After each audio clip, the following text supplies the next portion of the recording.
Quite hilarious, the commentator was. But, you know, it's quite interesting when you watch this kind of clip because there's so many angles to discuss in this video. Many Nigerians are always clamoring for their leaders to actually ply the roads we ply so that they can see what we see.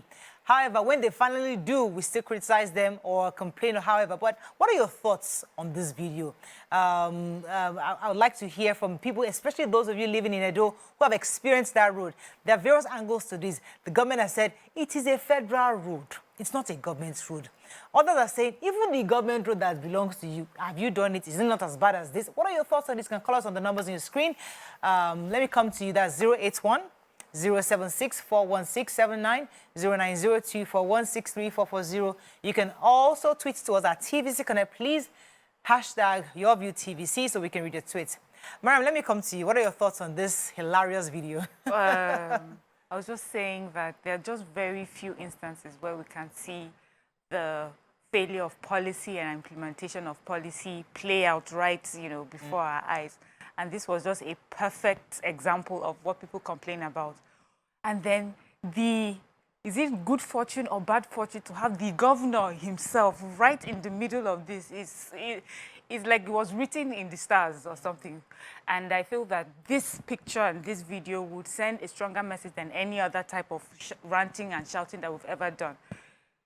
To see a leader of a state, see the governor, feel exactly, at least at that moment, what people go through on a daily basis. I feel that it will make him get up and do something about it. Yes, he's complained that it's a federal government road, but then so what? Do you understand? Because sometimes it's a federal government road, there's nothing we can do, and we move on because we never have to ply those roads. We never have to use those hospitals. We can just do, but now that you have been on that same road, it's like, if it's federal government road, if nothing is forthcoming, what do? We have an example of a governor of Lagos State one time who we had heard, that was quite open that the federal government and the state just never seemed to gel. We're not in good terms. And the governor had to get creative, had to find different ways to raise revenue. I know the federal government should do its job, but there are human beings just waiting. I'm going to wait until the federal government moves a jiki before we do anything. So I think this is a lesson for anybody who is a leader in the state, local government level. They're different. We have to be creative. We need to take a stand. Just don't let the grass always suffer. It's good that the elephants are involved sometimes. Let me come to you. So what are your own thoughts when you saw the video? Obviously, I connected with the commentator that if you throw stone inside market, Nayama, you go eat.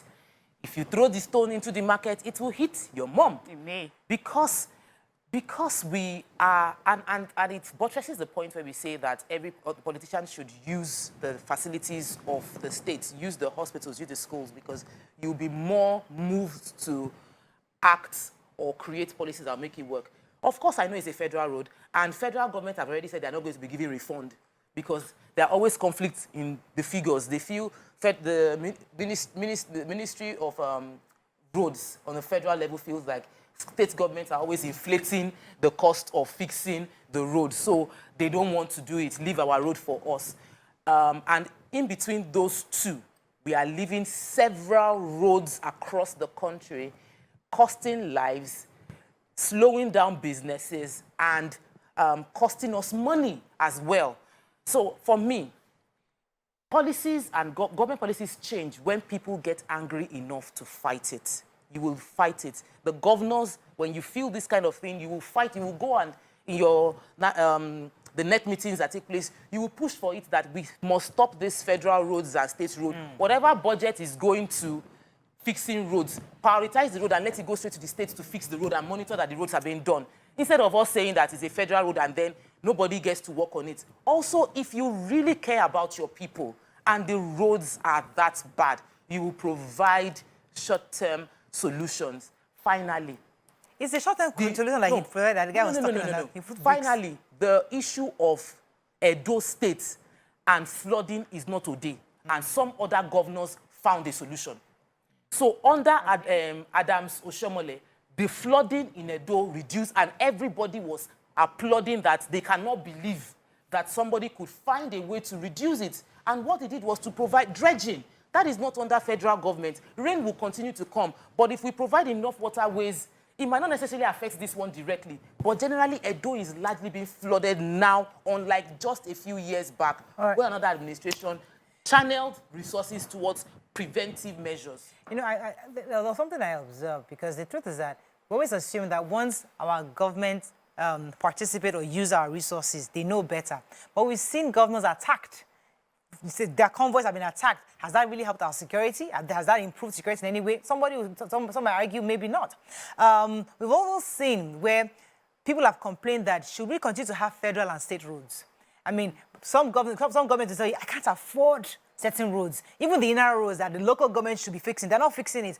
And we've also heard in the past where the former minister, Minister Falastola, was saying that there was not enough budget. At the time when he resumed office, the money that was allocated for infrastructure was minimal. He had to go look for sukuk funds to support. So there was really the budget wasn't enough and available for him to do work. So maybe, according to him, he prioritized the roads that could be done. Unfortunately, this wasn't one of the ones that were prioritized. Well, how best, therefore, do we solve a problem where we have limited resources to fix? You know, they've always described the governor of Edo State as a technocrat, and also has some influence, especially in the finance sector. So I really expect a lot more from him, in the sense that you need to find different ways to raise funds to do what's important. We feel that when we do not implement some policies, or, you know, that it does not have a cost. It has cost. This is the human angle cost that we're seeing. It affects people. It affects livelihoods. It affects lives. And so we cannot just hold on for people to keep facing what they are facing until somehow something happens. So you have to. That is why you're a leader. I think now more than ever, if you're running for office, you understand that it's not child's play. It is about coming there and doing work. No excuses. Imagine a father coming home and say, well, we not sell market today. No food. He comes the next day. We not sell market. Nobody wants to hear that. It means that you have to find different ways to raise funds.